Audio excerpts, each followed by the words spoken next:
लोग उस पर भी बड़ा तर्क वितर्क कर रहे हैं। लोग हमारे सनातन विज्ञान के रहस्य को नहीं समझते और उल्टा तर्क वितर्क करते हैं, ये सोचने वाली बात है। जबकि हमारे सनातन धर्म में जो भी सिद्धियां हैं उनके पीछे एक बहुत बड़ा प्राकृतिक विज्ञान कार्य करता है। कोई ऐसा नहीं कि कोई ढोक ढकोसला है, कोई पाखंड है, सबके पीछे कुछ न कुछ विज्ञान कार्य कर रहा है। वह विज्ञान की प्रक्रिया है, वह विज्ञान मानव विज्ञान से भी श्रेष्ठ है, क्योंकि वह प्रकृति का विज्ञान है, वह ईश्वर का विज्ञान है। इस प्रकार माता देवाहुति ने पुनः प्रश्न किया कि प्रभु, कपिल मुनि भगवान से पूछा माता ने कि प्रभु, किस प्रकार से हम अपने इन शरीर के सातों तलों का और मन के सातों तलों का अवलोकन कर सकते हैं।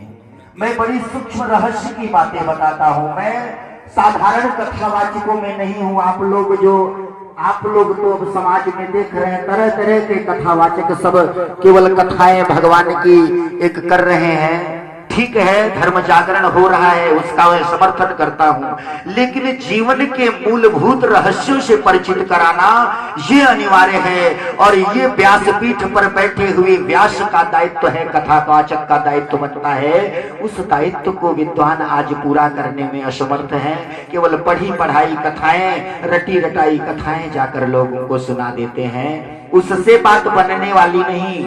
जब तक लोगों को लोगों के रहस्यों से परिचित नहीं कराएंगे आप, जब तक समाज को संसार के रहस्यों से परिचित नहीं कराएंगे आप, तब तक कितना भी कथा प्रवचन करते रहे, संसार में कोई परिवर्तन होने वाला नहीं। यही कारण है कि आज कितने युगों युगों से ये राम कथा भागवत समाज में हो रही है, भारत में निरंतर हो रही है। दिन में कम से कम एक दिन में लाखों कथाएं भारत में होती हैं, लेकिन पूरे भारत में कहीं राम और कृष्ण का व्यक्तित्व दिखाई नहीं देता। उसका कारण केवल यही है कि सब कथावाचक जितने, मैं किसी का विरोध नहीं करता, किसी की निंदा नहीं करता, लेकिन मैं वास्तविकता कहने में मुझे कोई संकोच नहीं है, सत्य कहने में मुझे कोई संकोच नहीं है। जो सच बात है वो मैं समाज के सामने रख देता हूं। ये मेरी आदत है, इसको चाहे कोई अच्छा समझे चाहे कोई गलत समझे। तो कपिल मुनि भगवान से मां ने पूछा कि किस प्रकार हम मन के सातों तलों में और शरीर के सातों तलों में जा सकते हैं, उसकी प्रक्रिया क्या है प्रभु। तब कपिल मुनि भगवान ने कहा कि मां, जैसे 7 मन होते हैं, 7 शरीर होते हैं, वैसे ही हमारे शरीर में ऊर्जा के 7 चक्र होते हैं, जिसे चक्र साधना कहते हैं। उस चक्र साधना को जो योगी करता है, उस चक्र साधना के माध्यम से योगी अपने शरीर के 7 तलों में और मन के 7 तलों में जाने का अधिकारी हो जाता है।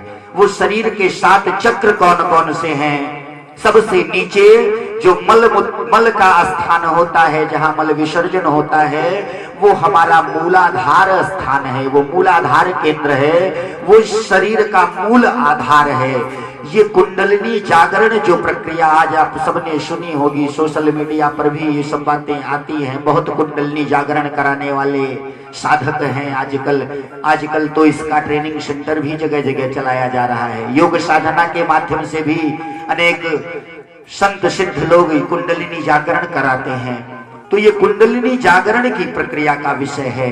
सबसे नीचे हमारा मूलाधार चक्र होता है, मूलाधार कुंडलिनी होती है।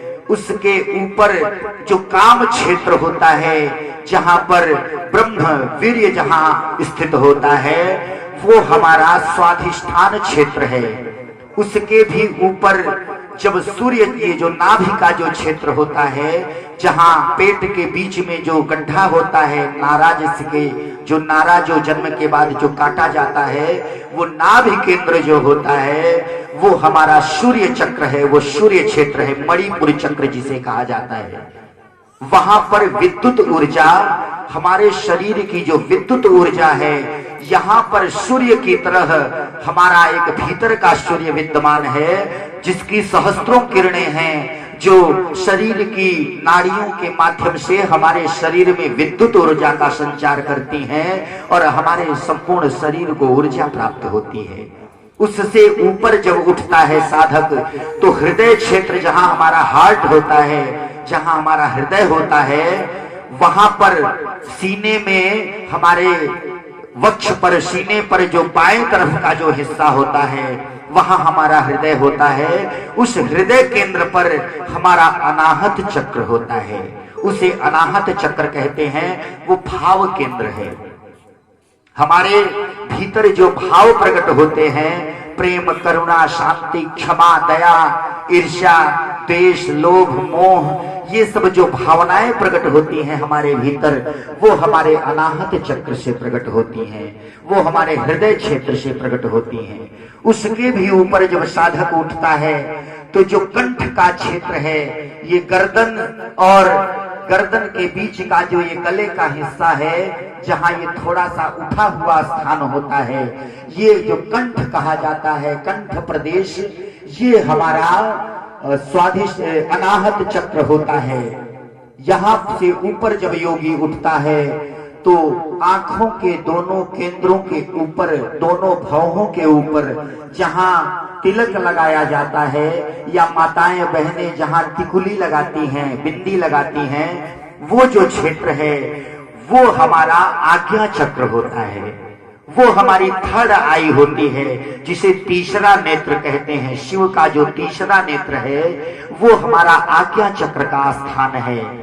यहां पर जब विशुद्ध चक्र पर पहुंचता है साधक, कंठ के क्षेत्र पर पहुंचता है, तो ये कंठ का क्षेत्र ज्ञान विज्ञान का क्षेत्र होता है। जो साधक अपने विशुद्ध चक्र पर पहुंच जाता है उसे ब्रह्मांड का समस्त ब्रह्म ज्ञान हो जाता है।